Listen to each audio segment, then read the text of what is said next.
Root पर पहचान और शिव भक्तों को लेकर अखिलेश यादव ने विवादित बयान दिया है। तंज कसते हुए उन्होंने कहा है कि हमारी सरकार से अपील है कि कमिश्नर, डीएम और एसपी को कांवड़ यात्रियों के लिए भोजन की व्यवस्था के लिए तैनात किया जाना चाहिए। वहीं सीओ और एसडीएम को उनके पैर दबाकर सेवा करनी चाहिए। वहीं बीजेपी ने भी पलटवार किया है।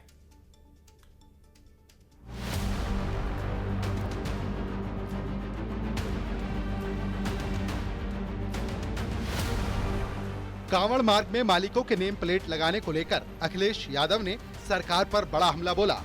अखिलेश ने तंज कसते हुए कहा कि कमिश्नर, डीएम और एसपी को कांवड़ यात्रियों के लिए भोजन की व्यवस्था के लिए तैनात किया जाना चाहिए।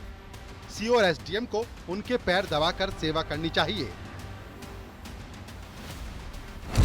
कमिश्नर, डीएम, एसपी को लगाएं सेवा के लिए, खाना वाना की व्यवस्था के लिए, और सीओ और एसडीएम को लगाएं उनके पैर दबाने के लिए। तो शायद उससे बड़ा आराम मिलेगा उन्हें, क्योंकि अगर सीओ, एसडीएम इस स्तर के अधिकारी उनकी सेवा करें, पैर दबाएं, तो उन्हें भी पुण्य मिलेगा और एक सेवा का भाव जो पैदा होता है वो भी पूरा होगा।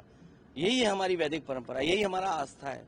तो मैं उम्मीद करता हूं कि मुख्यमंत्री जी क्यूआर कोड तो बना ही रहे हैं, इसके साथ साथ ये भी एक जियो जारी कर दें कि डीएम, एसपी खाना, स्वास्थ्य सेवाएं देखेंगे और सीओ और एसडीएम उनके पैर वैर दबा के सेवा करेंगे। यूपी सरकार में मंत्री कपिल देव अग्रवाल ने पूछा है कि आखिर क्यों पहचान छिपाने वालों की पैरवी की जा रही है। वहीं केंद्रीय मंत्री बीएल वर्मा ने अखिलेश यादव पर हिंदू त्योहारों में तुष्टीकरण करने का आरोप लगाया है कि अपना नाम न छिपाएं। देखिए, इस्लाम धर्म में मैंने देखा है 2 साल का 3 साल का बच्चा भी टोपी लगा के चलता है, किसी को आपत्ति नहीं है। मदरसे में जाता है, स्कूल में जाता है, टोपी लगाता है। तो फिर दुकानदारी में, ठेले पे, ढाबे पे, रेस्टोरेंट पे नाम और अपने वर्ग को, अपनी पहचान को क्यों छिपाना? आखिर तुष्टीकरण की राजनीति करते करते तुम कहाँ तक जाना चाहते हो? अब जब कांवड़ यात्रा का समय आता है और श्रद्धालु बड़े श्रद्धा के साथ में जल भर के भोले बाबा को जल चढ़ाने का काम करते हैं, तब मैं कहूँगा कि इस प्रकार से श्रद्धालुओं की आस्था पर चोट पहुँचाना और इस तरह के व्यंग कसना, मुझे लगता है कि कहीं न कहीं श्रद्धालुओं की आस्था को चोट पहुँचाने जैसा है। उधर शिवपाल यादव ने कांवड़ विवाद को लेकर तंज कसते हुए कहा कि जानबूझकर कांवड़ यात्रा पर विवाद पैदा किया जा रहा है। जानबूझ करके ये सरकार,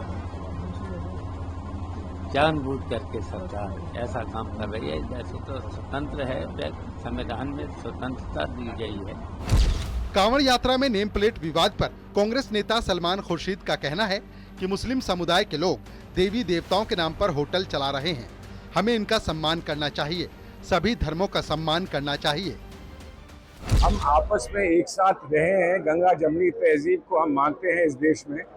इस देश में हमारा एक पहचान हमारी देशवासी की है, एक पहचान हमारी आस्थाओं से और हमारे धर्म से जुड़ी है।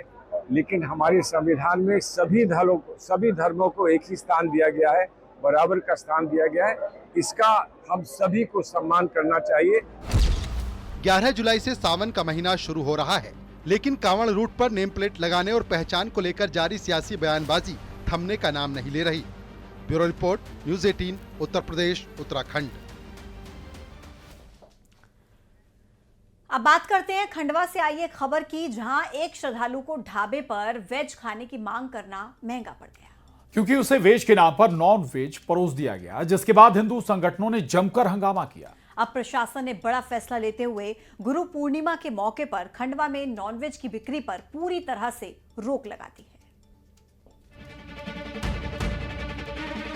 मांगा वेज, मिला नॉनवेज। टमाटर की सब्जी में मटन का पीस। आस्था से खिलवाड़, हिंदू संगठन का बवाल।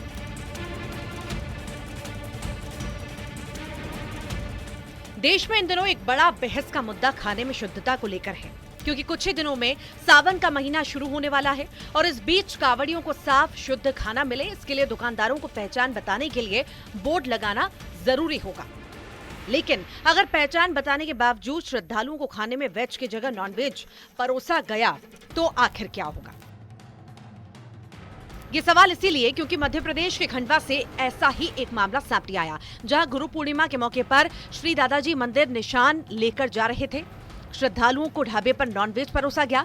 ढाबे पर खाना खाने रुके श्रद्धालुओं की सेव टमाटर की सब्जी में चिकन का टुकड़ा मिला। ये देख श्रद्धालु भड़क गए और इस बात की जानकारी मिलते ही हिंदू संगठनों के कार्यकर्ताओं ने ढाबे पर आकर जमकर हंगामा किया। ये राजवीर ढाबे की घटना है, जो कि एक जत्था दादाई दरबार में निशान चढ़ाने हेतु आया था, जो कि निशान लेके पद यात्रा करते हुए बोरगांव से खंडवा दादाजी मंदिर जा रहा था, जो कि रास्ते में राजवीर ढाबा था। तो भोजन करने के लिए यहाँ पर कुछ यात्रीगण का जत्था रुका है, जिनने यहाँ पर वेज खाना मांगा और वेज खाने के अंदर यहाँ पर मांस के टुकड़े परोसे गए हैं। हमारे हिंदू धर्म की आस्था को बार बार छिन्न भिन्न किया जा रहा है।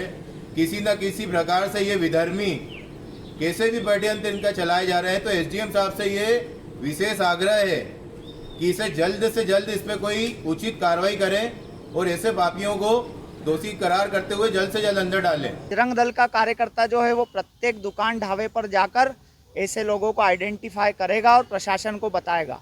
वहाँ पर जो भी होता है उसकी जिम्मेदारी प्रशासन की रहेगी। अभी चर्चा हुई है, हमने मांग करी है कि उस पर रासुका लगे और अच्छे से अच्छी कार्रवाई हो। वहीं मामले में शिकायत के आधार पर ढाबा संचालक और रसोइये के खिलाफ मामला दर्ज किया गया है। इसी के साथ ही ढाबे को भी सील कर दिया गया। उन्होंने पाया कि कुछ संदिग्ध इन्होंने तरीके से भोजन परोसा है, तत्काल ढाबे को सील किया गया। और क्योंकि एक धार्मिक भावना से लेके लोग आ रहे थे, तो थाना पंधाना में ढाबा संचालक और जो भोजन बनाने वाले परोसने वाले उनके विरुद्ध प्रकरण पंजीबद्ध करके उनको गिरफ्तार भी किया गया है। और हम लोगों ने ये भी सुनिश्चित किया है कि सभी आसपास के जो ढाबे हैं वहाँ पे गुरु पूर्णिमा तक किसी भी तरह के नॉन वेज का वहाँ पे न रखा जाए। मामला वाकई हैरान कर देने वाला है कि आखिर ये गलती बार बार क्यों, लोगों की धार्मिक आस्था और उनके धर्म के साथ आखिर खिलवाड़ क्यों किया जा रहा है। अमित जायसवाल, न्यूज़ 18, खंडवा। और बिहार चुनाव से पहले वोटर लिस्ट रिवीजन को लेकर जबरदस्त सियासी बवाल मचा हुआ है। विपक्ष इसे वोटर्स को लिस्ट से बाहर करने की साजिश बता रहा है, तो चुनाव आयोग सफाई दे रहा है। तस्वीर कुछ ऐसी है कि सुप्रीम कोर्ट से लेकर सड़क तक घमासान छिड़ गया है।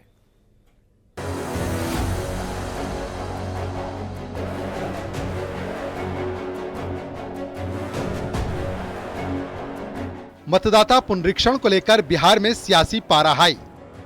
तेजस्वी यादव के साथ साथ महागठबंधन के सभी दलों ने मतदाता पुनरीक्षण को लेकर चुनाव आयोग पर कई आरोप लगाए हैं। अब 9 जुलाई को विपक्ष आंदोलन की तैयारी में है कि विपक्ष के सवाल को, जनता के सवाल को आकर एक बार भी अगर प्रेस कॉन्फ्रेंस करके सारी बात को स्पष्ट कर देते, क्लियर कर देते, कोई कंफ्यूजन नहीं रहता। ये राहुल गांधी जी 9 तारीख को पटना में, वो भी इस चक्का जाम के अवसर पर उपस्थित रहेंगे। वोटर लिस्ट सत्यापन विवाद के मामले में विपक्ष के आरोप पर निर्वाचन आयोग का जवाब भी आया है। चुनाव आयोग ने तेजस्वी यादव को जवाब दिया है। ईसी ने कहा है कि एसआईआर संबंधी आदेशों में कोई परिवर्तन नहीं होगा। काउंटिंग फॉर्म भरकर जमा करने की शर्त बरकरार है। 1 अगस्त 2025 को वोटर्स लिस्ट प्रकाशित होगी। बिहार के सभी वर्तमान मतदाताओं को फॉर्म बांटे गए हैं। जो लोग यात्रा कर रहे हैं वो ऑनलाइन फॉर्म भर सकते हैं। वहीं तेजस्वी यादव के आरोपों पर बीजेपी का कहना है कि आरजेडी अभी से हार का बहाना खोज रही है। महाराष्ट्र और हरियाणा हारने पर राहुल गांधी ने बहाना इलेक्शन कमीशन ले लिया, इसलिए राजद पहले से भूमिका बना रही है कि जब बिहार में एनडीए 200 सीट जीतेगा तब किसको बहाना दिया जाए, ठीकरा किस पर फोड़ा जाए, तो वो इलेक्शन कमीशन को बहाना बना रहे हैं। असदुद्दीन ओवैसी ने भी बिहार में मतदाता सूची के स्पेशल इंटेंसिव रिवीजन पर सवाल उठाए हैं। ओवैसी का कहना है कि वो एसआईआर के खिलाफ नहीं है, लेकिन लोगों को सही से वक्त तो मिलना चाहिए। आप इतने कम टाइम में एक्सरसाइज कैसे कर पाएंगे? बहुत टाइम कम है। एसआईआर में भाई जो लोग जो अपना एड्रेस चेंज कर लिए उनको क्यों आप पूछ रहे हैं बर्थ सर्टिफिकेट? माइग्रेशन होता है, अब क्या करेंगे वो लोग? बिहार में मतदाता सत्यापन का मामला अब सुप्रीम कोर्ट पहुंच गया है। सुप्रीम कोर्ट ने चुनाव आयोग को भी नोटिस जारी किया है। इस मामले में सुप्रीम कोर्ट में अब तक 5 याचिका दायर की गई हैं। 10 जुलाई को सभी याचिका पर एक साथ सुनवाई होगी। Bureau report, news 18, Uttar Pradesh, Uttarakhand.